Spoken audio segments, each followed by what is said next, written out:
नमस्कार शेतकरी बंधू आणि भगिनींनो, कृषी दर्शन लाईव्ह फोन इन कार्यक्रमात आपल्या सगळ्यांचं मनपूर्वक स्वागत आहे। मंडळी, आपल्याला लघु तृणधान्य ठाऊक असतील। एक विशिष्ट त्यांना रंग असतो, गंध असतो आणि एक चवही असते। आपले पूर्वज जे होते ना, ते हे लघु तृणधान्य खायचे। त्यामुळे आपण सहज म्हणतो बघा की जुने लोक किती काटक, त्यांचं आरोग्य किती चांगलं, एक सुदृढ आरोग्य का? त्याला कारण तृणधान्य जी लघु आहेत। थोडासा काळ बदलला, हरित क्रांती आली आणि ताटातले पदार्थ बदलले। म्हणजे गहू आणि तांदूळ यापासून तयार झालेले जे काही पदार्थ आहेत ते ताटात आले आणि मग थोडा त्याचा परिणाम आरोग्यावर झाला, कारण लघु तृणधान्य थोडी बाजूला होत गेली। खरं तर यामध्ये खूप औषधी गुण आहे, आयुर्वेदिक महत्त्व आहे आणि आता तर आपण जो काही कोविडचा काळ भोगलाय तो महाभयंकर होता। त्यामुळे आपण सगळेजण आरोग्याच्या बाबतीत, आहाराच्या बाबतीत खूप जागरूक झालेलो आहोत आणि हीच गोष्ट जर शेतकरी बांधवांनी लक्षात घेतली तर त्यांना समजेल की हे जे लघु तृणधान्य आहे ते अतिशय पौष्टिक आहे आणि त्याची मागणीही आता वाढलेली आहे। जर शेतकरी बांधवांनी याची जर लागवड केली, ही पिकं घेतली तर नक्कीच त्यांना त्याचा फायदा होईल आणि अर्थातच आपल्या सगळ्यांना होईल। मुळातच खूप सकस अशी जमीन किंवा खूप पाणी किंवा खूप खत हे काही त्याला लागत नाही आणि जे पर्यावरणासाठीही चांगलं आहे आणि आपल्या आरोग्यासाठीही चांगलं आहे। तर आज आपण याच विषयावर सविस्तर चर्चा करणार आहोत। आजचा विषय लक्षात घ्या। आजचा विषय आहे पौष्टिक लघु तृणधान्य पिकं आणि याविषयी सविस्तर माहिती देण्यासाठी आज आम्ही आमंत्रित केलंय डॉक्टर योगेश बन यांना। डॉक्टर योगेश बन हे नाचणी पैदासकार, अखिल भारतीय समन्वित नाचणी व तत्सम तृणधान्य संशोधन प्रकल्प, विभागीय कृषी संशोधन केंद्र कोल्हापूर या ठिकाणून आलेत। गेले 16 वर्षाचा त्यांना अनुभव आहे। नमस्कार सर। नमस्कार। कार्यक्रमात आपलं मी मनपूर्वक स्वागत करते। आजच्या कार्यक्रमासाठी उपस्थित सर्व शेतकरी बंधू आणि सह्याद्री वाहिनीच्या सर्व प्रेक्षकांना माझा सादर नमस्कार। चर्चेला सुरुवात करूया। सर, एक अत्यंत महत्त्वाचा असा विषय मी आत्ताच उल्लेख केला, तांदूळ आणि गहू हे जे होते पूर्वी, जे काही हरित क्रांतीनंतर जो काही त्याचा खूप मोठ्या प्रमाणात आपल्या ताटात आले, हो की नाही? तर त्या व्यतिरिक्त अजून कोणती लघु पौष्टिक तृणधान्य आहेत? आपण आता प्रास्ताविकात सांगितल्याप्रमाणे 1966-67 साली देशात हरित क्रांतीची गरज होती। वाढत्या लोकसंख्येची भुकेची गरज भागवण्यासाठी भात आणि गहू या पिकांना प्रोत्साहन दिले गेले, जेणेकरून त्या काळात 36,90,000 दशलक्ष हेक्टर क्षेत्र असलेले हे लघु तृणधान्य आणि 40% त्यांचा धान्याचा वाटा होता आपल्या ताटामध्ये, तो आता कमी होऊन जवळपास 14.72 दशलक्ष हेक्टरवर आलेला आहे। मग या लघु तृणधान्यांना लघु तृणधान्य किंवा स्मॉल मिलेट्स असं का संबोधतात? त्याचं कारण सांगतो। त्यांचा धान्यांचा आकार हा खूपच लहान असल्यामुळे त्याला लघु म्हणतात आणि तृणधान्य म्हणजे हे गवतवर्गीय पिकांमध्ये असल्यामुळे त्यांना तृणधान्य पिके असे म्हणतात। आपण घड्याळाच्या काट्याप्रमाणे जर बघितलं तर सुरुवातीला बार्नयार्ड मिलेट, आपण त्याचे कणीस बघू शकतो। त्यानंतर कोडो मिलेट, फॉक्सटेल मिलेट, खाली proso millet, little millet, brown top millet आणि या सर्वांमध्ये सर्वात जास्त क्षेत्र ज्या पिकाचे आहे ते म्हणजे फिंगर मिलेट, ज्याला आपण मराठीमध्ये नाचणी असे संबोधतो। आता या पिकांचं थोडं शास्त्रीयदृष्ट्या आपण त्यांच्या नावांचा विचार केला तर नाचणीला आपण फिंगर मिलेट असं म्हणतो आणि त्याचं शास्त्रीय नाव इलुसिन कोरेकॅना असं आहे। या सर्व पिकांचे मूळ स्थान ईस्ट आफ्रिका असेल, भारत असेल किंवा मध्य आशिया असे आहे। कोडो मिलेट असेल त्याला पास्पॅलम स्कॉर्बिक्युलेटम म्हणतो, लिटिल मिलेटला पेनेकम सुमात्रन्स असं आपण म्हणतो, फॉक्सटेल मिलेट असेल त्याला आपण सेटारिया इटालिका असे संबोधतो, बार्नयार्ड मिलेटला इसिनिक्लुआ फ्रुमेंटोसा आणि प्रोसो मिलेटला पेनेकम मिलिएसियम असे आपण संबोधतो। स्थानिक पातळीवर जर विचार केला त्याला आपण कोडो, कुटकी, राळा, भगर, वरी असे आपण त्याला स्थानिक जिल्ह्यावाईज त्याचे नाव बदलत जातात। नक्कीच आहे। आता आपण ती विविधताही आपण दाखवूया प्रेक्षकांना। ह्या स्लाइड्स काही आहेत। ह्या पिकांमध्ये भारतामध्ये पारंपरिकदृष्ट्या आपण जर 2-3 पिढ्या मागे गेले तर लोकांनी ही पिके आजपर्यंत जपलेली आहेत। या स्रोत आहे आपला जीन बँक इक्रिसॅट, जी आंतरराष्ट्रीय संस्था आपल्या देशामध्ये कार्यरत आहे। आपण कणसाच्या प्रकारामध्ये कणसाची लांबी असेल, पाकळ्यांची संख्या असेल, याची आपण विविधता आपण पाहू शकतो आणि या विविधतेचा उपयोग करून नवनवीन वाण आपण विकसित करू शकतो। नक्कीच। आता नाचणी किंवा तत्सम जी तृणधान्य पिकं आहे तर लागवडीच्या दृष्टीने आपण विचार करायचा झाला तर आपण काय सांगाल शेतकरी बांधवांना? पीक, कुठलंही पीक आपण ज्यावेळेस विचार करतो त्यामध्ये सर्वात महत्त्वाचा घटक असतो त्याचं महत्त्व काय आहे, त्याची लागवडीच्या दृष्टीने, त्याचा आहारातील किंवा लोकांच्या दृष्टीने काय फायदा आहे। या पिकांच्या बाबतीत बोलायचं झालं तर 3 मुद्दे प्रामुख्याने मी आपल्याला सांगू इच्छितो। ही धान्य पिके सर्वांसाठी फायदेशीर आहेत, म्हणजे या पिकांमध्ये असलेले पौष्टिक गुणधर्म, खनिजे किंवा संतुलित प्रमाणात जे ब जीवनसत्वाचे प्रमाण आहे ते जास्त प्रमाणात आहे भात आणि गव्हाच्या तुलनेत. त्यामुळे लहान बालक असतील, महिला असतील, शेतकरी असतील किंवा शहरातील सामान्य ग्राहक असेल, यांच्या सर्वांच्या दृष्टीने ही फायदेशीर आहे. दुसरा महत्त्वाचा याचा एक फायदा म्हणजे ही वातावरणाशी सुसंगत अशी पिके आहेत.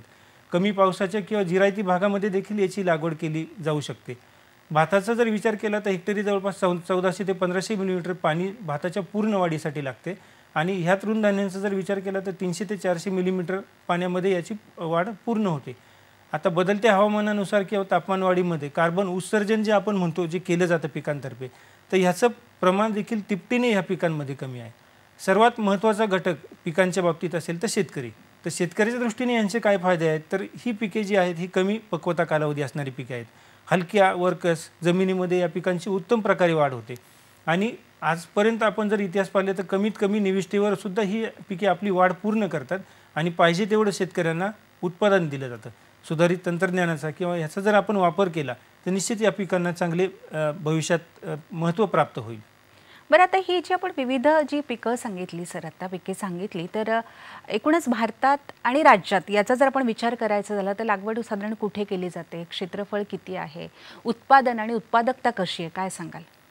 आपण पूर्ण देशाचा जर विचार केला तर आपल्या दक्षिणेकडील जे मुख्य राज्य आहे सन 2019-20ची आकडेवारी मी आपल्यासमोर मांडू इच्छितो. यामध्ये पूर्ण देशात सन 2019-20 मध्ये 10.04 लाख हेक्टर क्षेत्र होते. त्यामधून जवळपास 17.55 लाख टन उत्पादन त्यापासून मिळाले आणि संपूर्ण राज्यांचा विचार केला तर कर्नाटक राज्यात 6.41 लाख हेक्टर नाचणी या पिकाखाली आहे. त्यापासून 11.64 लाख उत्पादन मिळाले. म्हणजे जवळपास 60 ते 65% लागवडीखालील क्षेत्र आणि उत्पादनात कर्नाटक या राज्याचा समावेश होतो. त्याखालोखाल तामिळनाडू असेल, महाराष्ट्र असेल, उत्तराखंड, ओरिसा, आंध्र प्रदेश, झारखंड आणि गुजरात म्हणजे सर्व देशात सर्वदूर या पिकाची लागवड केली जाऊ शकते. बरोबर आहे. आपण हा पुढचा तक्ताही दाखवला आहे प्रेक्षकांना, काय सांगाल? आता आपण देशाकडनं आपण थोडीशी राज्याच्या उत्पादकतेचा जर आपण विचार केला तर सह्याद्रीची पर्वतरांग आणि सातपुडा पर्वत, सह्याद्रीच्या पूर्व आणि पश्चिम भागातील डोंगराळ भागांमध्ये या पिकाची प्रामुख्याने लागवड केली जाते. आपल्या राज्यात 73,400 हेक्टर क्षेत्रावर नाचणी या पिकाची लागवड होते. त्यापासून जवळपास 77,000 टन उत्पादन आपल्याला मिळते. आपली राज्याची उत्पादकता जवळपास 10.50 क्विंटल आहे. आणि विविध जिल्ह्यांचा जर विचार केला तर कोल्हापूर जिल्ह्यात सर्वाधिक क्षेत्र म्हणजे 17,800 हेक्टर क्षेत्र आहे. त्याखालोखाल नाशिक, पालघर आणि रत्नागिरी या जिल्ह्यांमध्ये नाचणी पिकाखाली 10,000 पेक्षा जास्त हेक्टर क्षेत्र आहे. बरं सर, मगाशीच आपण उल्लेख केला की हे जे पौष्टिक, मुळातच आपला विषय लघु पौष्टिक ते आहेत, तर मग त्याचं आहारातलं महत्त्व हे निश्चित अनन्यसाधारण असं आहे. आपण काय सांगाल सर? आता पौष्टिकता म्हणजे पोषक तत्वे. पोषक तत्वे म्हणजे नेमकं काय, पोषक तत्वे कशाला म्हणायचं, तर पोषक तत्वे म्हणजे अन्नाचा असा घटक की ज्या घटकामुळे शरीराची वाढ होते, शरीराचा विकास होतो आणि दैनंदिन जो शरीराची आपली होणारी संतुलित जगणं आहे त्यासाठी आपल्याला जैवरासायनिक क्रिया असतील, काही शारीरिक क्रिया असतील, त्यासाठी आपल्याला हे फायदेशीर ठरतात. आपण स्लाइडमध्येही बघतो आहोत सर ते. हो. आणि वनस्पतीचे जे आपल्याला स्रोत आहेत पौष्टिक तत्व देणारे, त्यामध्ये प्रमुख तृणधान्यांचा जर विचार केला तर त्यातनं आपल्याला कार्बोहायड्रेट म्हणजे मराठीत ज्याला आपण कर्बोदके म्हणतो ते मुबलक प्रमाणात प्राप्त होतात. कडधान्य जे आपण लागवड करतो, कडधान्यांमध्ये विविध प्रकारची प्रथिने ही जास्त प्रमाणात आढळतात आणि तेलवर्गीय पिकांमध्ये आपल्याला स्निग्ध पदार्थांचं आपल्याला जास्त त्याचं प्रमाण दिसून येते. बरं, आता आपण एक तक्ता दाखवूया सर प्रेक्षकांना. तर तो तक्ता नेमका कसला आहे तो आपण नीट समजून सांगूया. आपण बघू शकता की हे जे 6 आपले तृणधान्य पिके आहेत, फिंगर मिलेट, फॉक्सटेल मिलेट असेल आणि इतर पिके, दाखवूया आपण ती स्लाइड प्रेक्षकांना.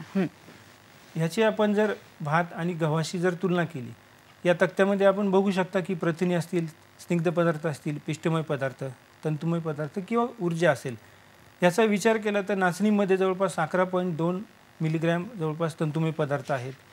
राळ्यामध्ये म्हणजे ज्याला आपण फॉक्सटेल मिलेट म्हणतो त्यामध्ये 12.3% प्रथिने आणि 4.3% फॅट्स त्याच्यामध्ये आहे. त्याचबरोबर तंतुमय पदार्थ पण 10.7% आहे.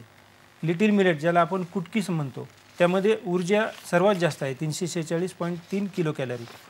त्यानंतर प्रोसो मिलेटचा जर विचार केला त्यामध्ये 11.5% प्रथिने, 3.5% चरबीयुक्त पदार्थ आणि ऊर्जेचं प्रमाण पण जास्त आहे. म्हणजे सर्वदूर जर आपण सर्वांची तुलना केली तर हे शरीरासाठी आवश्यक असणारे सर्व घटक या पिकांमध्ये, जे दैनंदिन आहारात आपण भात आणि गहू हे मुख्य तृणधान्य पिके खातो यापेक्षा निश्चित जास्त आहेत. हे आपल्याला याच्यावरून दिसतंय. बरं. आपण आहारात दुसरा तक्ता जर आपण आपल्याला जर दाखवला, दाखवूया. हो, पुढची स्लाइड आपण दाखवूया. हां, आता फक्त प्रथिने किंवा ह्याचीच आपल्याला शरीराला गरज नसते, त्यामध्ये खनिजांची पण आपल्याला आवश्यकता असते.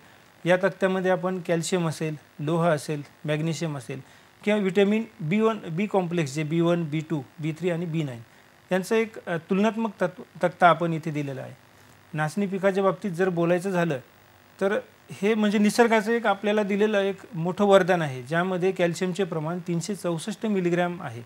खाली भाताशी आणि आपण गव्हाशी जर तुलना केली तर हे प्रमाण जवळपास 10 पटीने जास्त आहे. त्याचबरोबर नाचणीमध्ये लोह असेल 4.6 मिलीग्रॅम असेल, मॅग्नेशियम असेल 146 किंवा विटॅमिन B2 असेल, विटॅमिन B9 म्हणजे सर्व जे आवश्यक घटक आहे ह्या नाचणीमध्ये संतुलित प्रमाणात आणि जास्त प्रमाणात आहे. नक्कीच. आणि आपण जे काही सांगितलं त्याचे खऱ्या अर्थाने त्या न्यूट्रिशनची आपल्या शरीराला गरज असते आणि ती या सगळ्या लघु ज्या तृणधान्य आहे त्यातनं भागवली जाते. सर, आपल्याला एक फोन येतोय, तो आपण घेऊया. साताऱ्यावरून फोन आहे, अशोक पराडकर यांचा. हॅलो. नमस्कार. हॅलो. हॅलो, नमस्कार, बोला.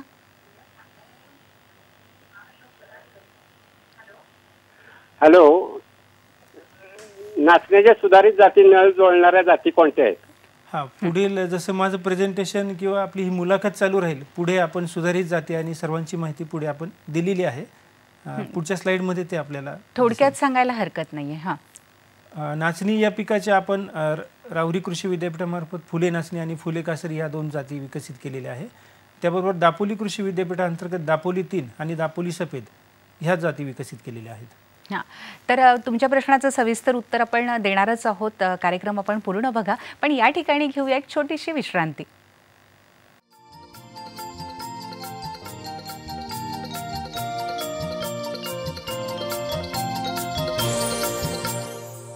विश्रांतीनंतर मी आपल्या सगळ्यांचं कार्यक्रमात स्वागत करते.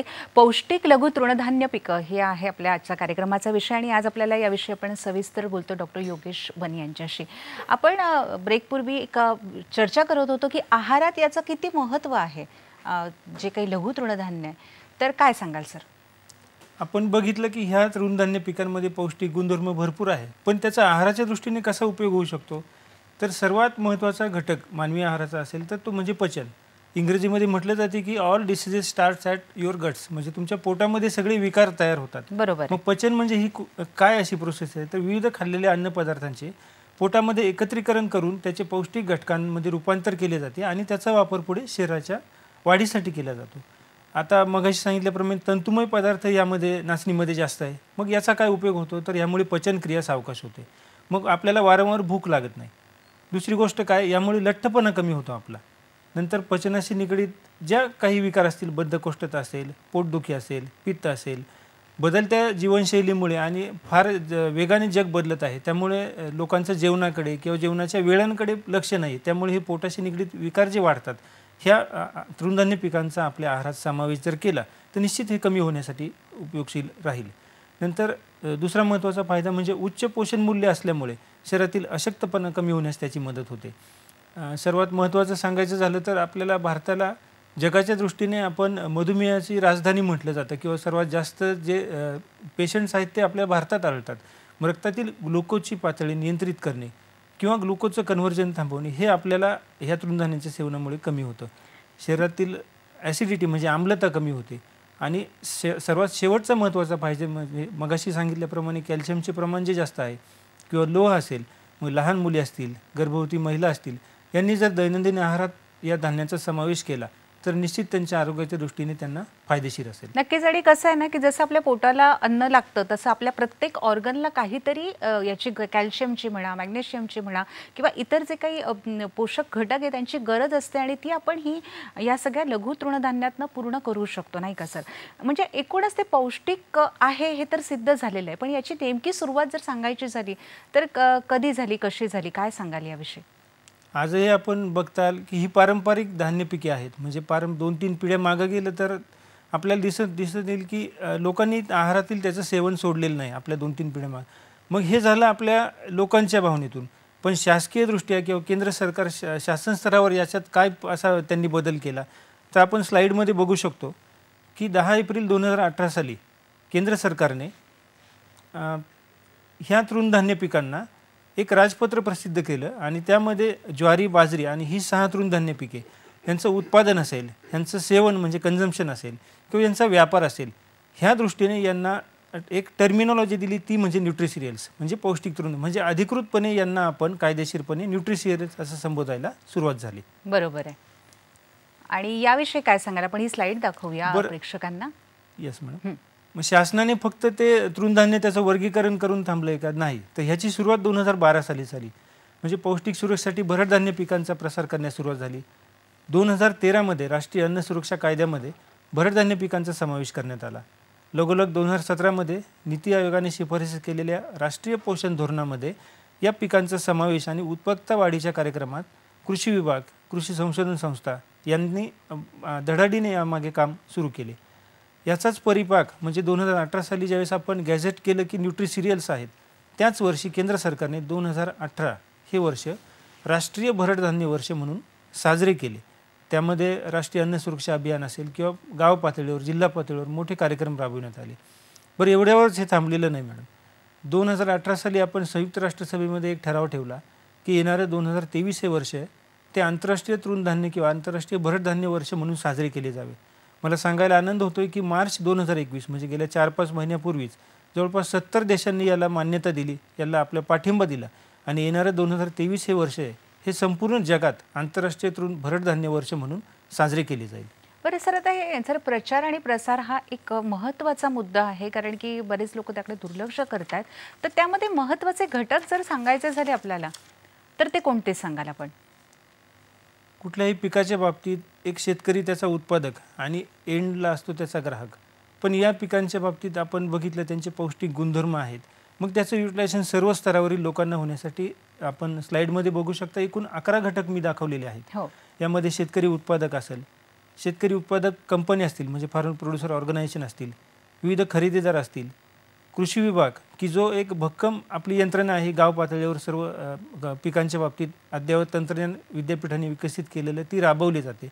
इतर शासकीय संस्था म्हणजे महिला बाल विकास विभाग असेल, जिल्हा परिषद असतील किंवा आमच्यासारखी कृषी विद्यापीठे किंवा संशोधन संस्था, त्याचबरोबर सामाजिक संस्था. नंतर ह्या तृणधान्य पिकांच्या बाबतीत पुढची स्लाइड घ्या मॅडम. या तृणधान्य पिकांच्या बाबतीत आपण ही पुढची स्लाइड प्रेक्षकांना दाखवूया. त्यापूर्वी आपण एक फोन येतोय तो घेऊया. रुपाली सोनवणे यांचा आपल्याला फोन येतोय अहमदनगरवरून. तो फोन आपण घेऊया. हॅलो हॅलो, नमस्कार रुपाली ताई, आपला प्रश्न विचारा. हॅलो. हां नमस्कार. नमस्कार. हां नमस्ते सर. म्हटलं की नाचणी जे पीक आहे ते नगर जिल्ह्यासाठी योग्य आहे का? हो, सर्व भागासाठी हे पीक योग्य आहे. सर्व म्हणजे खरीप की रब्बी? खरीप रब्बी कुठल्याही पिकाच्या बाबतीत त्याला लागणारं तापमान म्हणजे फोटो किंवा थर्मो सेन्सिटिव्हिटी आपण जी म्हणतो, म्हणजे त्याचं पेरणीपासून फुलोरा येण्याचा कालावधी असेल किंवा फुलोऱ्यानंतर पक्वता येण्याचा कालावधी आहे. ह्यामध्ये कुठल्याही हंगामात जर आपण त्याची लागवड केली तर त्यात बदल न होणे म्हणजे ते पीक कुठल्याही हंगामात घेता येतं. या पिकांच्या बाबतीत सांगायचं झालं तर यातल्या बहुतांश व्हरायटी ज्या आहेत त्या थर्मो इनसेन्सिटिव्ह आहे. म्हणजे खरीप हंगामात मिळणारा त्याला सूर्यप्रकाश दिवसाच्या कालावधीत आणि रब्बी हंगामात याच्या वाढीवर कुठलाही परिणाम होत नाही. रब्बी हंगामात देखील आपण त्याची योग्य लागवड करू शकतो. पण माझी आपल्याला एक आव्हान राहील की संशोधन शिफारसी झाल्यानंतर आपण त्याचा वापर करावा. प्रायोगिक तत्वावर आपण कमी प्रमाणात आपल्या भागात लागवड करून बघू शकता. धन्यवाद आपल्या फोनबद्दल. आता प्रचार प्रसार करण्यासाठी जे महत्त्वाचे घटक आहेत ते आपण सांगत होतो. आपण तक्त्याद्वारे आपण ते समजून सांगणार आहोत प्रेक्षकांना. काय सांगाल सर? पुढची स्लाइड मॅडम दाखवतो का? हां, आपण स्लाइड दाखवूया प्रेक्षकांना. हां, या तक्त्यामध्ये नमूद जे एकूण 11 घटक आहेत विविध पातळीवरचे, म्हणजे या पिकांना मुख्य प्रवाहात आणायचं असेल म्हणजे शेतकरी उत्पादक असेल आणि शहरातला ग्राहक असेल, त्यांची मूल्य साखळी निर्माण होणं गरजेचं आहे. यामध्ये पौष्टिक गुणधर्म आहेत. त्यापासून मूल्यवर्धन करायचं असेल तर आपल्याला मोठ्या कंपन्या लागतील, जे नवीन एंटरप्रेन्योर्स लागतील, स्टार्टअप बिझनेस लागतील किंवा क्लस्टर बेस 4-5 गावं मिळून आपल्याला जर त्याचं प्रोसेसिंग करायचं असेल तर कृषी अवजारे यांत्रिक कंपनी. ह्या 11 घटकांचा जर एक ताळमेळ घालून जर आपण या पिकांना पुढे आणण्याचा प्रयत्न केला तर येणाऱ्या काळात या पिकांना निश्चित चांगले दिवस येतील असं मला वाटतं. बरं, या पिकांबाबत कृषी विद्यापीठाने निश्चितच खूप चांगलं संशोधन केलेलं आहे. ते संशोधन सांगायचं झालं प्रेक्षकांना तर काय सांगाल सर? महात्मा फुले कृषी विद्यापीठ राहुरी यांच्या अंतर्गत विभागीय कृषी संशोधन केंद्र सेंडा पार्क कोल्हापूर हे मुख्य संशोधन केंद्र कार्यरत आहे या पिकांच्या बाबतीत राज्यासाठी. या संशोधन केंद्राच्या नंतर इगतपुरी येथे आपले एक व्हॉलंटरी सेंटर आहे. त्यानंतर दापोलीला पण आपलं एक व्हॉलंटरी सेंटर आहे. गेले 10-15 वर्षापासून इथे संशोधन केले जाते. आणि आता नव्यानेच पंजाबराव देशमुख कृषी विद्यापीठ अंतर्गत बुलढाणा येथे नवीन संशोधन केंद्र सुरू झालेले आहे. आपण समोरच्या तक्त्यांमध्ये बघू शकतो की राहुरीच्या महात्मा फुले कृषी विद्यापीठाअंतर्गत एकूण 4 वाण या पिकांचे प्रसारित करण्यात आलेले आहेत. नाचणीमध्ये फुले नाचणी हा वाण असेल, ज्याचे उत्पादन 23 ते 25 क्विंटल आहे. हा उशिरा पक्व होणारा वाण आहे आणि याचा धान्याचा रंग फिकट तांबूस अशा स्वरूपाचा आहे. त्याबरोबर नाचणीचा दुसरा वाण आहे फुले कासरी, जो 2019 साली प्रसारित करण्यात आला. त्याचे उत्पन्न 20 ते 22 क्विंटल आहे. वरी म्हणजे लिटिल मिलेट ज्याला आपण म्हणतो, त्याचा फुले एकादशी हा वाण आहे. त्याचे उत्पादन 11 ते 12 क्विंटल आहे. बर्टी म्हणजे बार्नयार्ड मिलेट आपण त्याला म्हणतो, त्याचा फुले बर्टी 1 हा एक वाण आहे, ज्याचे उत्पादन 14 ते 15 क्विंटल आहे. आता दापोलीकडे कोकणाचा जर थोडा आपण विचार केला तर कोकणातील कृषी विद्यापीठाने देखील यावर फार मोठ्या प्रमाणात संशोधन केलेले आहे. यामध्ये दापोली सफेद हा जो वाण आहे, याचा धान्याचा रंग पांढरा रंग आहे आणि 12 ते 13 क्विंटल याची उत्पादन क्षमता आहे. त्याबरोबर दापोली 3 हा मागच्या वर्षी वाण प्रसारित करण्यात आला आहे. आपण फोटोमध्ये बघू शकतो की नाचणीच्या डाव्या बाजूने सुरुवात केली तर फुले नाचणी, त्यानंतर उजव्या बाजूला फुले कासारी आणि खाली फुले एकादशी आणि उजव्या बाजूला फुले बर्टी असे 4 वाण आपल्या महात्मा फुले कृषी विद्यापीठाने प्रसारित केलेले आहेत. बरं, हे पुढचे स्लाइड सांगायचे झाले तर काय सांगाल सर आपण त्याविषयी? फक्त वाण निर्मितीवरच राहुरी कृषी विद्यापीठ थांबलेलं नसून शेतकऱ्याला सुधारित आणि कमी खर्चाचे लागवड तंत्रज्ञान देणे पण तितकंच आवश्यक आहे. मग कृषी विद्या विभाग असेल किंवा कृषी रसायनशास्त्र विभाग असेल, इथल्या शास्त्रज्ञांनी गेल्या 5-6 वर्षांमध्ये विविध संशोधन शिफारसी दिलेल्या आहेत. त्यामध्ये पहिली शिफारस जर आपण बघितली की नाचणी पिकामध्ये आंतरपीक अभ्यासणे, यामध्ये अधिक धान्य उत्पादन आणि आर्थिक फायद्यासाठी उपपर्वतीय विभाग जो आहे आपला महात्मा फुले कृषी विद्यापीठाअंतर्गत, त्यामध्ये नाचणी पिकामध्ये उडीद किंवा मटकी या कडधान्य वर्गीय पिकांचे 8:2 किंवा 4:2 या प्रमाणात आपण आंतरपीक घेण्याची शिफारस केलेली आहे. नाचणी पिकामध्ये खत व्यवस्थापनाचा जर विचार केला, त्यामध्ये आपण ब्रिकेट स्वरूपात जर गोळी द्यायची झाली तर 75% मात्रा आपण कमी करू शकतो. म्हणजे 45, 22.5 आणि 0 नत्र स्फुरद आणि पालाश याप्रमाणे आपण ब्रिकेटची मात्रा देऊ शकतो. पुढील स्लाईडमध्ये आपण बघू शकतो की नाचणी पिकासाठी शिफारसीत खत मात्रा काय आहे, तर 60 किलो नत्र, 30 किलो स्फुरद आणि 30 किलो पालाश प्रति हेक्टरी आपण त्याला द्यावे.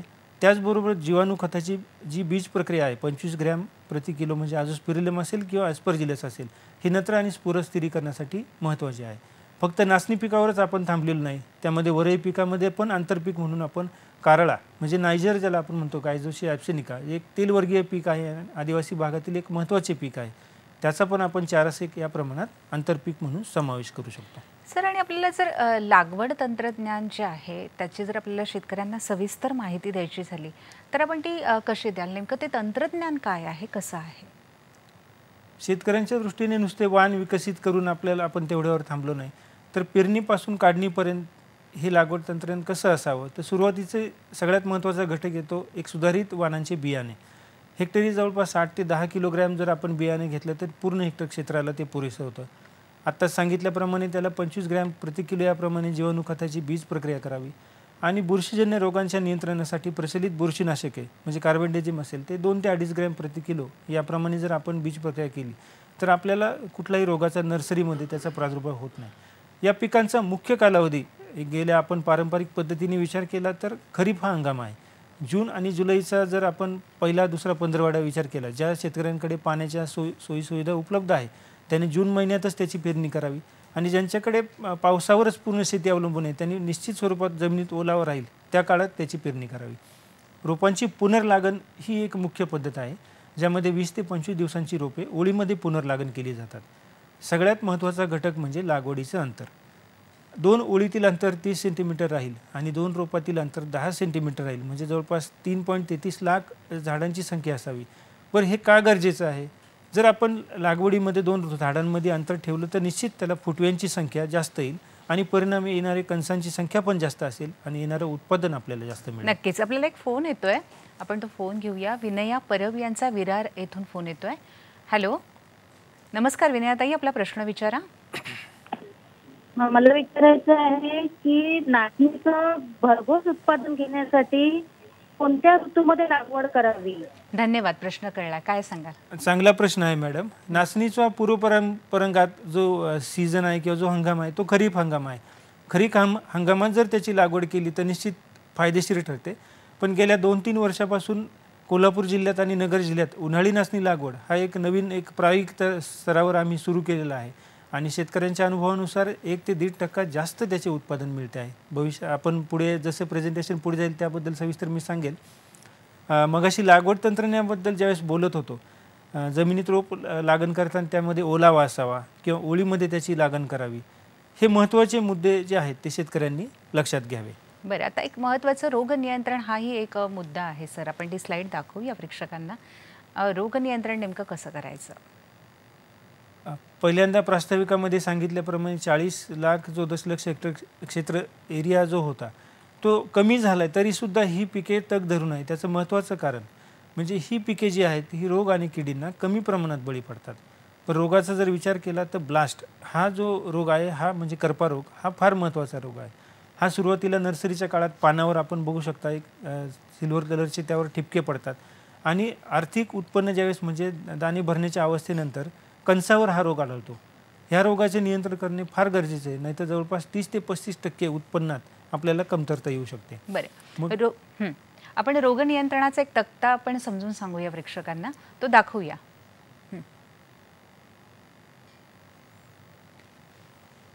या रोगाच्या नियंत्रणासाठी प्रचलित जे आपले बुरशीनाशक आहे कार्बेंडेझिम, त्याची बीज प्रक्रिया 2 ग्रॅम प्रति किलो याप्रमाणे करावी. आणि दुसरं म्हणजे जर आपल्याला बीज प्रक्रिया करून पण रोगाचा प्रादुर्भाव आपल्याला आढळला तर साफ 0.2% किंवा कार्बेंडेझिम 0.1% म्हणजे 1 ग्रॅम प्रति लिटर याप्रमाणे पहिली फवारणी करावी ती पीक फुलोर येत असताना आणि दुसरी फवारणी त्यानंतर 15 दिवसांनी करावी. रोगाच्या तीव्रतेनुसार निश्चित हा रोग नियंत्रित करण्याजोगा आहे आणि ह्याचा आर्थिक उत्पन्नावर कुठलाही परिणाम होत नाही जर आपण वेळेवर त्याची फवारणी केली तर. सर, साधारणतः प्रक्रिया उद्योग हा एक जो काही प्रकार आहे त्याविषयी आपण बोलणारच आहोत, त्याविषयी सांगणारच आहोत. पण साधारणतः 1 किलो धान्याची जर या ठिकाणी जर प्रक्रिया केली तर साधारणतः त्यापासून खाण्यायोग्य किती आपल्याला मिळतं? खूप चांगला प्रश्न मॅडम आपण विचारला.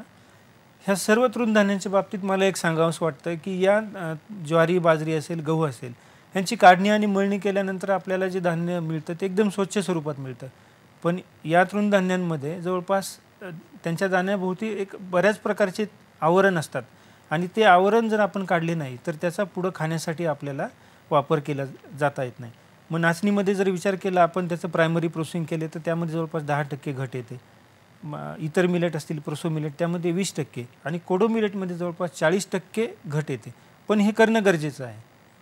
बरं, आता राईस मिल सारखी जी भरड धान्य आहे जसं तिथे मशिनरी अवेलेबल आहे, तर लघु तृणधान्यांसाठी काही आहेत का आपल्याकडे महाराष्ट्रामध्ये किंवा जवळपास? सुरुवातीला सांगितलेल्या आकडेवारीप्रमाणे जवळपास देशाच्या 66% लागवडीखालील क्षेत्र हे कर्नाटक राज्यात आहे.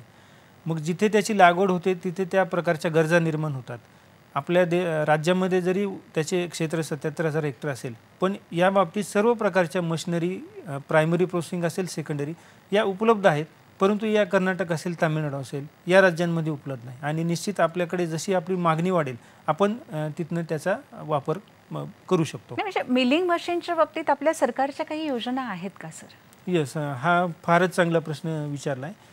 PMFME म्हणजे प्रधानमंत्री मायक्रो फूड प्रोसेसिंग एंटरप्राइजेस ही एक चांगली योजना कृषी विभागामार्फत राबवली जात आहे, ज्यामध्ये नवीन एक उद्योगधंदा जर ज्याला सुरू करायचा आहे त्यामध्ये जवळपास 35% सबसिडी दिली जाते आणि 10 लाखापर्यंत त्याचं सिलिंग आहे. मग नवीन बचत गट असतील त्यामध्ये स्किल डेव्हलप करणे किंवा त्यातले मनुष्यबळ विकास करणे किंवा मुख्यत्वे महिलांसाठी आपण त्यासाठी कॉन्सन्ट्रेटेड एफर्ट करतो. दुसरी योजना आहे ती मुख्यमंत्री कृषी व सूक्ष्म अन्न प्रक्रिया योजना. यामध्ये प्रामुख्याने पौष्टिक तत्व असल्यामुळे या नाचणीच्या धान्यावर मूल्यवर्धन करणे, त्याचे आधुनिकीकरण करणे आणि त्या योगे अधिक बाजारभाव मिळण्यासाठी बाजारपेठ उपलब्ध करणे याखाली काम केले जाते. अधिक माहितीसाठी आपण जवळच्या तालुका कृषी अधिकार्यालय किंवा जिल्हा अधीक्षक कृषी अधिकारी कार्यालय यांच्याशी संपर्क साधू शकता. सर, एक बघितलं जातं की आता मुंबईसारख्या शहरात म्हणा किंवा इतर ठिकाणी नाचणीचा भाव हा थोडाफार वेगळा, दर हा ग्राहकांना जास्त प्रमाणात दिला जातो, पण शेतकऱ्याकडनं ते खरेदी करताना त्याचा दर काय तफावत आहे, काय या दराविषयी काय सांगाल सर आपण? ही पिके मागे पडण्याचं सर्वात महत्त्वाचं कारण म्हणजे यांना जी बाजारपेठ मिळायला पाहिजे ती मिळत नाही. ग्रामीण भागात विचार केला तर शेतकरी त्याचं खाण्यापुरतं धान्य पिकवतो आणि उरलेलं धान्य तो बाजारात आणतो. 20-25 रुपये किलोनी त्याला विकावं लागतं. संघटितपणे जर त्यांनी हा विचार केला तर जवळपास त्याची आज किमान हमीभाव 3375 रुपये प्रति क्विंटल आहे. 33 ते 35 रुपये प्रति किलो याप्रमाणे याला निश्चित स्वरूपात बाजारभाव मिळू शकतो. नक्कीच. आपण नेमके कोणकोणते यातनं प्रक्रिया उद्योग आहे ते करू शकतो जेणेकरून किंमत थोडी जास्त आपल्याला शेतकऱ्यांना मिळेल. सर, आपण जी वेगळे तृणधान्य पिकं सांगितली लघु, तर त्यामध्ये जर प्रक्रिया करायची ठरली, कारण की त्यांचे पौष्टिक गुणधर्म हे खूप आहे आणि ते खरं तर पोटात जायला हवे, प्रत्येकाच्या जायला हवे, अगदी लहानापासून म्हाताऱ्यांपर्यंत. तर त्याच्यावर जर प्रक्रिया केली तर लोक ते घेतील. जसं आपण बघतो की गहू तांदळाचे प्रक्रिया केलेले खूप सारे पदार्थ आपल्याला मिळतात. तर यामध्ये किती वाव आहे? या तृणधान्यांच्या बाबतीत बोलायचं झालं तर याला प्रक्रिया करताना 2 घटक येतात. एक प्राथमिक प्रक्रिया ज्याला आपण प्रायमरी प्रोसेसिंग म्हणतो आणि दुसरी सेकंडरी प्रोसेसिंग. तर प्राथमिक प्रक्रिया का गरजेची आहे? शेतकऱ्यांनी काढणी आणि मळणी करताना शेतामधला जो काडी कचरा असेल, लहान आकाराचे माती वगैरे असेल, यांची स्वच्छता करणं आपल्याला फार गरजेचं आहे. कारण ह्याच्यापासून आपल्याला ज्यावेळेस उपपदार्थ बनवायचे असतात त्यावेळेस आपल्याला याची स्वच्छता केली तरच त्यामध्ये त्याचा रंग असेल, आपण त्याचा खरं आकार तर असेल. फोटोद्वारे दाखवू शकतो आपल्या निश्चित, प्रेक्षकांना. निश्चित. दाखवूया आपण ती स्लाइड दाखवूया प्रेक्षकांना. हां, आपण फोटोमध्ये बघू शकता, वरच्या स्लाइडमध्ये नाचणी आणि खाली लिटिल मिलेट दिलेलं आहे. आपण मूळ धान्य आणि त्याचं डिहस्किंग म्हणजे त्यावरील जे आवरण आहे ते आपण काढल्यानंतर त्याचं धान्याचं स्वरूप कसं बदललं आहे, त्याचा रंग कसा बदलला हे आपण बघू शकतो. नाचणी असेल, वरई असेल. पुढच्या स्लाइडमध्ये आपण बघू शकता, यामध्ये हां, आपल्याला दिसते स्लाइड छान. काय सांगाल सर त्यामध्ये? यामध्ये फॉक्सटेल मिलेट असेल, राळा असेल किंवा प्रोसो मिलेट असेल. त्याच्या पुढच्या स्लाइडमध्ये आपण बघू शकता बार्नयार्ड मिलेट असेल, कोडो मिलेट असेल. म्हणजे धान्याचा रंग, त्याचं स्वरूप आणि त्यामध्ये असलेली स्वच्छता यामुळे त्यापासून उपपदार्थ बनवणे आपल्याला सोपे जाते. हो सर. उपपदार्थांची जी द्वितीय प्रक्रिया आहे, दुसरी प्रक्रिया, ती आपण बघतो आहोत सर. याविषयी काय सांगाल? सेकंडरी प्रोसेसिंग हा थोडासा व्हॅल्यू ॲडिशन किंवा त्याचं मूल्यवर्धन करण्यासाठी हा महत्त्वाचा घटक आहे. मग सेकंडरी प्रोसेसिंग म्हणजे काय, तर त्यात काय करतात? तर द्वितीय प्रक्रिया करताना धान्याचे स्वरूप असेल, त्याचा आकार यामध्ये बदल केला जातो. तो बदल कशासाठी केला जातो?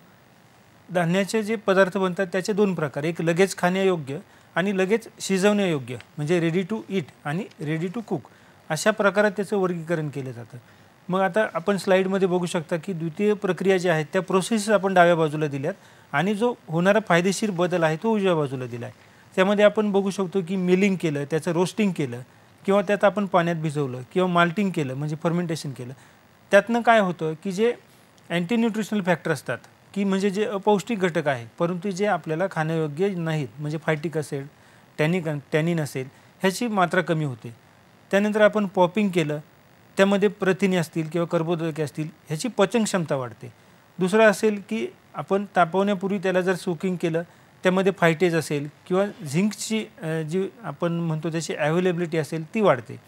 किंवा माल्टिंग आणि फर्मेंटेशन असेल किंवा आपण जुन्या पाहतो की त्याला मोड येणे आपण म्हणतो. मग यानं काय होतं, जे पौष्टिक घटक आपल्याला शरीराला गरजेचे आहेत ते लगेच आपल्याला अवेलेबल होतात आणि त्याचा आपण आहारात वापर करू शकतो. एक मूल्यवर्धितचे उपपदार्थ आहे म्हणजे ज्यांना आपलं मूल्य वाढतं, तर तेही त्याचंही संशोधन नक्कीच आपण केलं असेल सर, तर त्याविषयी काय सांगाल? राहुरीच्या महात्मा फुले कृषी विद्यापीठाअंतर्गत मगाशी सांगितल्याप्रमाणे नुसते वाण संशोधन किंवा संशोधन शिफारसी एवढ्यावरच थांबलेलं नाही. राहुरी येथे अन्नशास्त्र व तंत्रज्ञान विभाग कार्यरत आहे आणि आपल्या विभागात येणाऱ्या ज्या 6 मिलेट्स आहेत त्यामध्ये शास्त्रीय स्वरूपात MSc PhDच्या विद्यार्थ्यांमार्फत किंवा तिथल्या संशोधन आराखड्यानुसार विविध प्रकारचे उपपदार्थ बनवले जातात आणि शास्त्रीयदृष्ट्या त्याचं एक अहवाल वाचन केलं जातं. आणि सांगायला आनंद होतोय की आपल्या विद्यापीठाकडनं जे नाचणी बिस्किट एक तयार होत आहेत, एक ब्रँड होत आहेत, आपल्या राज्याचे एक महामहिम राज्यपाल जे आहेत त्यांच्याकडे देखील त्याचा डेली वापर केला जातो. म्हणजे ही थोडी अभिमानाची एक गोष्ट आमच्या कृषी विद्यापीठाच्या माध्यमातून आहे. हो, आता मी एक पुढची स्लाइड प्रेक्षकांना दाखवते आहे. त्यामध्ये आपल्याला वेगळे वेगळे पदार्थ हे तिकडे गावाकडच्या महिलांनी केलेले ते दिसत आहेत सर. सांगा ना काय काय आहे आपण बघू त्यामध्ये? शकता सन 2019 मध्ये आपण त्याचे नाचणी किंवा इतर तृणधान्यांपासून उपपदार्थ बनवण्याची आपण एक स्पर्धा गाव पातळीवर किसरूळ तालुका पन्हाळा येथे आयोजित केली होती. सहभागी महिला शेतकरी मी नाव असतो वंदना पाटील असतील, मातुबाई पाटील असतील किंवा सुवर्ण पाटील आणि त्यांच्या बरोबरचे सहभागी इतर महिला शेतकऱ्यांनी नाचणी आंबोळे असतील, नाचणी अमृतफळे असतील उजव्या बाजूला, खाली नाचणी ढोकळा असेल किंवा नाचणी मोदक असेल, म्हणजे परंपरेनं ह्या महिलांना ह्याचं ज्ञान असेल हे अद्ययावत आहे, फक्त याचा प्रचार आणि प्रसार होणं गरजेचं आहे. नक्कीच जसा गुजराती ढोकळा आपण खातो तसा महाराष्ट्रीयन नाचणीचा ढोकळा सकस खायला खरं तर काहीच हरकत नाही आहे. मोदकही घरी बनवून खायला हरकत नाही आहे. अशी पोषक अशी तत्त्व त्यातनं आपल्याला मिळू शकतात. एक फोन येतोय आपल्याला एकनाथ काळे यांचा वाशिमवरून, आपण तो फोन घेऊया. हॅलो हॅलो, नमस्कार एकनाथजी, आपण प्रश्न विचारा. नमस्कार सर. नमस्कार. माझा एक वेगळा प्रश्न आहे. पूर्वी आपल्या भागामध्ये राळा, भादली आणि हरक या प्रकारची तृणधान्य घेतली जात होती. हो. राळा, हरक आणि भादली ही पिके घेतली जात होती तृणधान्य. हो. आता या पिकाचे वाण आहे का आणि कुठल्या भागामध्ये शेती केली जाते? धन्यवाद सर. धन्यवाद सर. प्रश्न चांगला आहे खूप. काय सांगा? खूप चांगला प्रश्न आहे आणि पूर्वीच्या काळी होत होते, म्हणजे आपल्या जुन्या काळच्या शेतीचे ते महत्त्वाचे घटक होते. आपण राज्याचा जर विचार केला तर नाचणी आणि वरई या पिकांखालील महत्त्वाचे क्षेत्र आहे, त्यामुळे त्याबद्दल जे विकसित वाण आहेत ते राहुरी किंवा दापोली या कृषी विद्यापीठात आपल्याला मिळू शकतात. आणि राळ्याचा जो उल्लेख केला आपण, राष्ट्रीय स्तरावर भारतीय कदन्न संशोधन संस्था म्हणजे Indian institute of millet research Hyderabad येथे कार्यरत आहे. मग सर्व तृणधान्य पिकांचे आपल्याला वाण तिथनं आपल्याला निश्चित स्वरूपात प्राप्त करून घेता येतील. नक्की. आणि सर कंपन्या ज्या आहेत, आपण जे प्रक्रिया उद्योग चालला होता त्याविषयी आपण बोलत होतो, कंपन्या ज्या आहेत ते साधारणतः कोणते पदार्थ बनवतात त्याविषयी काय सांगाल सर? मगाशी सांगितल्याप्रमाणे या सर्व तृणधान्य पिकांमध्ये पौष्टिक गुणधर्म आहेत. स्थानिक पातळीवर पण शेतकरी त्याचे उपपदार्थ बनवतात. मग व्यापारी, पुढची स्लाईड घ्या. हो. मग व्यापारी किंवा ज्या बहुराष्ट्रीय कंपन्या असतील की ज्या गहू आणि भातापासून पदार्थ बनवून त्यापासून बऱ्याच प्रमाणात त्याचं मूल्यवर्धन करतात. मग या पिकांचा समावेश कुठल्या प्रकारात होऊ शकतो? तर आपल्यासमोर नमूद 14 प्रकार आहेत. त्यामध्ये ट्रॅडिशनल फूड असेल म्हणजे पारंपरिक अन्न असेल, functional food, immunity boosting food म्हणजे आपली रोगप्रतिकारक क्षमता वाढवण्याचे जे अन्न आहेत, ग्लुटेन फ्री फूड्स हे आता मोठा ट्रेंड येतो. ग्लुटेन म्हणजे काय? हे एक प्रकारचं प्रथिन आहे. ह्याच्या सेवनामुळे काय होतं, शरीरामध्ये अन्नामध्ये चिकटपणा येतो आणि तो आपल्या पोटासाठी योग्य नसतो. मग ग्लुटेन फ्री फूड्स आपण करू शकतो. प्रीबायोटिक किंवा प्रोबायोटिक जे लहान मुलांसाठी आपण अन्नपदार्थ बनवू शकतो किंवा हा अँटीऑक्सिडंट फूड्स असतील. त्याचबरोबर हेल्दी स्नॅकिंग असेल, नॅचरल फोर्टिफाईड फूड असेल, इनपुट फूड असेल, स्पोर्ट्स न्यूट्रिशन ही एक कन्सेप्ट आता येऊ राहिली. म्हणजे त्यांच्या समोर उभी असलेली ग्राहक, त्यांचे क्लायंट यानुसार ह्या तृणधान्यांचा कुठल्याही स्वरूपात आपण समावेश करू शकतो आणि त्याद्वारे उपपदार्थ बनवून निश्चित त्याला व्यापार, मूल्यवर्धन आणि चांगले मूल्य आपल्याला मिळू शकते. सर प्रश्न येतो की बियाणांची उपलब्धता आणि जर निर्यातीला यामध्ये वाव असेल तर तेवढी बियाणं आपल्याकडे उपलब्ध असणं ही गरजेचं आहे. तर एकूण निर्यात आणि ही उपलब्धता काय सांगाल की होते का याची निर्यात आपल्याकडे, आणि होत असेल तर त्याचं प्रमाण किती आहे, काय सांगाल? आपण निर्यातीचा जर विचार केला, सन 2010-11 मध्ये जवळपास 5647 टन नाचणीची निर्यात केली जात होती. 2019-20 मध्ये हे प्रमाण वाढून जवळपास 9645 टन एवढे आहे. पण धान्य म्हणूनच त्याची निर्यात केली जाते. मग बियाणे आपण धान्य म्हणून निर्यात न करता त्यापासून पेटंटेड प्रोडक्ट जर आपण बनवले आणि निर्यात केले किंवा आपण स्थानिक बाजारपेठेचं जर लक्ष केलं तर आपल्या देशात पण फार मोठी त्याची बाजारपेठ उपलब्ध होऊ शकते. आणि सर हे धान्य साधारणतः किती दिवस टिकतं, म्हणजे त्याचा कालावधी किती आहे, आयुष्यमान किती आहे? धान्याची तशी साठवणूक फार दिवस केली जाते. जसं बाकीच्या तृणधान्यांना साठवणुकीतल्या कीड रोग लागतात, या पिकांच्या बाबतीत तसं जाणवत नाही. 6 ते 8 महिने त्याचं धान्य टिकू शकते. पण ह्याचं आपण एक पीठ करून जर वापरायचं म्हटलं तर 1 ते 2 महिन्याच्या आत आपण वापरावं, जेणेकरून त्यात रॅन्सिडिटी किंवा कडवटपणा येणार नाही. लगेच करून लगेच वापर केलेले निश्चित आपल्या फायदेशीर राहील. सर आपण एक बघतो की प्रत्येक गोष्ट करत असताना तर नवनवीन प्रयोग केले जातात, नाविन्यपूर्ण बाबींचा समावेश त्यामध्ये असतो, म्हणजे ते त्या दृष्टीने मग ते काम खूप चांगल्या पद्धतीने सगळीकडे पोहोचतं. तर अशा नाविन्यपूर्ण बाबींचा आपण काय काय उपयोग केलेला आहे, काय सांगाल त्याविषयी? आपल्या दैनंदिन आमचे जे संशोधन कार्यक्रम आराखडे असतात, ज्यामध्ये अधिक उत्पादन देणारे वाण विकसित करणे किंवा शेतकऱ्याला कमी खर्चाचे लागवड तंत्रज्ञान विकसित करणे, रोगप्रतिकारक जातींचा विकास करणे, याबरोबरच आपल्याला पुढे महत्त्वाचं काय आहे तर या पिकांमध्ये एवढे गुणधर्म आहेत, यांना पुढे कसं आणायचं. तर मी सांगू इच्छितो 17 ते 18 सप्टेंबर 2021 रोजी हैदराबाद येथे एक राष्ट्रीय स्तरावरचं एक मल्टी स्टेक होल्डर कन्व्हेन्शन आपण आयोजित केलं होतं IMR हैदराबाद यांच्यामार्फत. आणि त्यामध्ये या पिकांवर कार्य करणाऱ्या विविध उद्योगधंदे असतील, व्यापारी असतील, यांचं एक संमेलन बोलवलं गेलं यांचा प्रचार प्रसार करण्यासाठी. त्यानंतर आपण आत्ता समोरच्या स्लाईडमध्ये बघू शकता की जिल्हा पातळीवर कृषी विभाग असेल किंवा आमचं कृषी विद्यापीठ असेल यांचा धान्य महोत्सव आपण ऑर्गनाईज केला. शहरी भागातील ग्राहकांना याचे महत्त्व कळावे आणि त्यांनी आहारात त्याचा समावेश करावा ह्यासाठी ही ॲक्टिव्हिटी आपण केली गेली. पुढच्या स्लाईडमध्ये आपण विस्तार कार्य म्हणजे याचं महत्त्व आहे. मग याचं पिकवणारा जो माणूस आहे तो शेतकरी आहे, त्याच्यापर्यंत आपण जाऊन हे महत्त्व त्याला सांगितलं पाहिजे की शहरात तुला बाजारपेठ उपलब्ध आहे. त्यासाठी विद्यापीठामार्फत सुधारित लागवड तंत्रज्ञान वाणांचा प्रसार करण्यासाठी दर हंगामात आपण आद्यरेखा प्रात्यक्षिके आयोजित करतो. बरं सर, आपण पुढची स्लाईड पण दाखवूया प्रेक्षकांना. पुढची स्लाईड दाखवूया प्रेक्षकांना.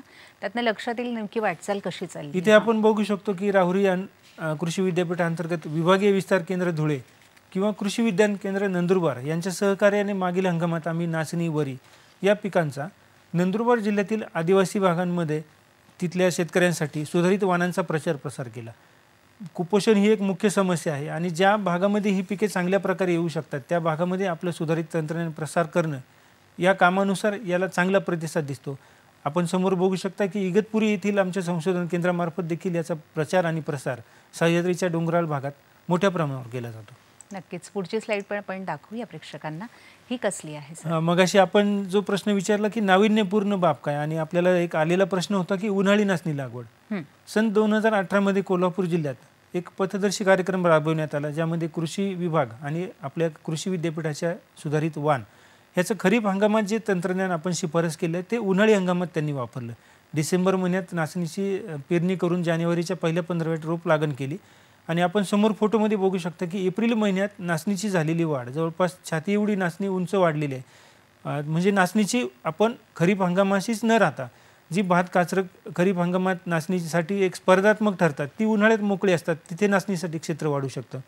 पुढच्या स्लाईडमध्ये आपण बघू शकतो किसरूळ या गावातील मिलेट असोसिएशन हा जो शेतकरी गट आहे ज्यामध्ये जिल्हा अधीक्षक कृषी अधिकारी असतील किंवा आत्मा असतील यांचे सर्व सहकारी यांनी धडाडीने त्यामध्ये सहभाग नोंदवला आणि हा कार्यक्रम यशस्वी करून दाखवला. बरं, हा कार्यक्रम ज्यावेळेस 18-19 मध्ये यशस्वी झाला तर 2020 साली आम्ही मग नगर जिल्ह्याकडे लक्ष केंद्रित केलं. तेथील तालुका कृषी अधिकारी आणि खडकी या गावातील ग्रामस्थांनी चांगला प्रतिसाद दिला. नगर आणि कोल्हापूरची तुलना केली तर नगरमध्ये पाण्याची उपलब्धता तशी कमी आहे, तरी देखील त्या भागात शेतकऱ्यांनी फार मोठ्या प्रमाणात त्याची लागवड सुरू केली आणि उन्हाळी हंगामात देखील हे पीक चांगल्या प्रकारे येऊ शकते हे प्रयोगांती त्यांनी दाखवून दिले. बरं सर, आता हे पेपरमधल्या काही बातम्या मला दिसत आहेत त्या नेमक्या काय आहे?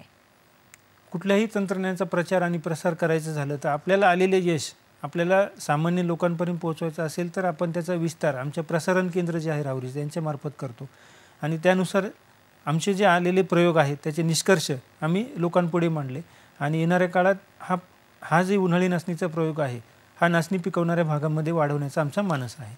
सर, हे झालं आपल्या महाराष्ट्राच्या बाबतीत. आपण इतर राज्यांचा जर विचार करायचा झाला तर तिथे नेमकं काय परिस्थिती आहे? आपण सर्व मगाशी बघितलं की नाचणी पिकवणारी जी प्रमुख राज्य आहे ती दक्षिण भागात आहेत, कर्नाटक असेल, तामिळनाडू असेल. पण ओरिसा मिलेट मिशन हे एक अशा प्रकारचं एक यशस्वी उपक्रम आहे की ओरिसासारख्या राज्यात की ज्याच्यामध्ये जवळपास 50-60 हजारापेक्षा कमी क्षेत्र नाचणी पिकाखाली आहे. 2018 साली ओरिसा मिलेट मिशन याची एक सुरुवात करण्यात आली. मग ही सुरुवात केली. मग यांचं मेन टार्गेट काय होतं तर राज्यातील आदिवासी जो भाग आहे त्यातील लघु तृणधान्य पिकवणारी त्यांचं हे मुख्य अन्न आहे. मग या भागात मूल्य साखळी निर्माण करणे, त्यांचा आहारात वापर वाढवणे हे प्रमुख उद्देश डोळ्यासमोर त्यांनी ठेवले होते आणि त्याद्वारे जी यशप्राप्ती झाली ती मी आपल्याला सारांश रूपाने थोडी सांगू इच्छितो. एकूण 15 जिल्ह्यातील 81 मंडळातील 15,292 गावांचा यामध्ये समावेश केला गेला. सर्व पौष्टिक तृणधान्याची जवळपास 47,000 हेक्टर क्षेत्रावर लागवड करण्यात आली ज्यामध्ये 86% नाचणीचा वाटा होता. 2019-20 साली जवळपास 31,48 प्रति क्विंटल या दराने नाचणी खरेदी केली गेली आणि जवळपास 20,328 शेतकऱ्यांना त्याचा आर्थिक फायदा झाला. मग 2021 मध्ये त्यांनी काय केलं की 99 क्विंटल सुधारित बियाणे त्यांनी पुरवठा केला. बरं, हे एवढ्यावर नुसतं लागवड तंत्रज्ञान किंवा उत्पादन घेऊन थांबले नाही त्यांनी सार्वजनिक वितरण व्यवस्थेमध्ये एकात्मिक बाल विकास प्रकल्प असेल किंवा नक्कीच सर. यामध्ये त्यांनी समावेश केला. सर जाता जाता आपण काय संदेश देणार आहात थोडक्यात आमच्या प्रेक्षकांना? पुढच्या स्लाइडमध्ये आपण बघू शकतो. सर आपल्याकडे वेळ फार कमी आहे, आपण ती दाखवूया आणि तुमचा संदेश. Yes yes yes. आपण बघू शकतो की ऊस एक मुख्य कॅश क्रॉप आहे आणि नाचणी त्यामध्ये दिमाखाने उभी आहे. तर माझं सर्वांना आव्हान एवढंच आहे की ऊसाला जी आज मान्यता मिळाली आहे ती नाचणीला मिळावी. यासाठी शहरातील ग्राहक हे प्रमुख आहेत. आठवड्यातील 2 ते 3 दिवस जोपर्यंत ही ग्राहक आपल्या ताटात नाचणी किंवा या तृणधान्यात समावेश करत नाही तोपर्यंत या शेतकऱ्याला न्याय मिळणार नाही. सर खूप छान आपण सांगितलं की ताटात नाचणीचा समावेश करा, इतर तृणधान्यांचा लघु समावेश करा. आपण इथे आलात आणि छान माहिती आमच्या प्रेक्षकांना दिली, त्याबद्दल मी आपले मनपूर्वक आभार मानते. तर असा हा एक अत्यंत महत्त्वपूर्ण कार्यक्रम डॉक्टर योगेश बनसर यांनी खूप छान पद्धतीने आजचा हा संपूर्ण विषय आपल्याला समजावून सांगितला. आणि खरोखरच ताटात या लघु तृणधान्यांचा वापर हा आपण सुरू करा. तेच खाऊ नका. भात, भाकरी, पोळी, त्यात भाकरीचा म्हणजे ज्वारीची भाकरी असेल, नाचणीचं असेल आणि इतर लघु तृणधान्यांचाही समावेश हा नक्कीच करा. इतकं बोलून आम्ही दोघंही आपला निरोप घेत आहोत. नमस्कार. नमस्कार.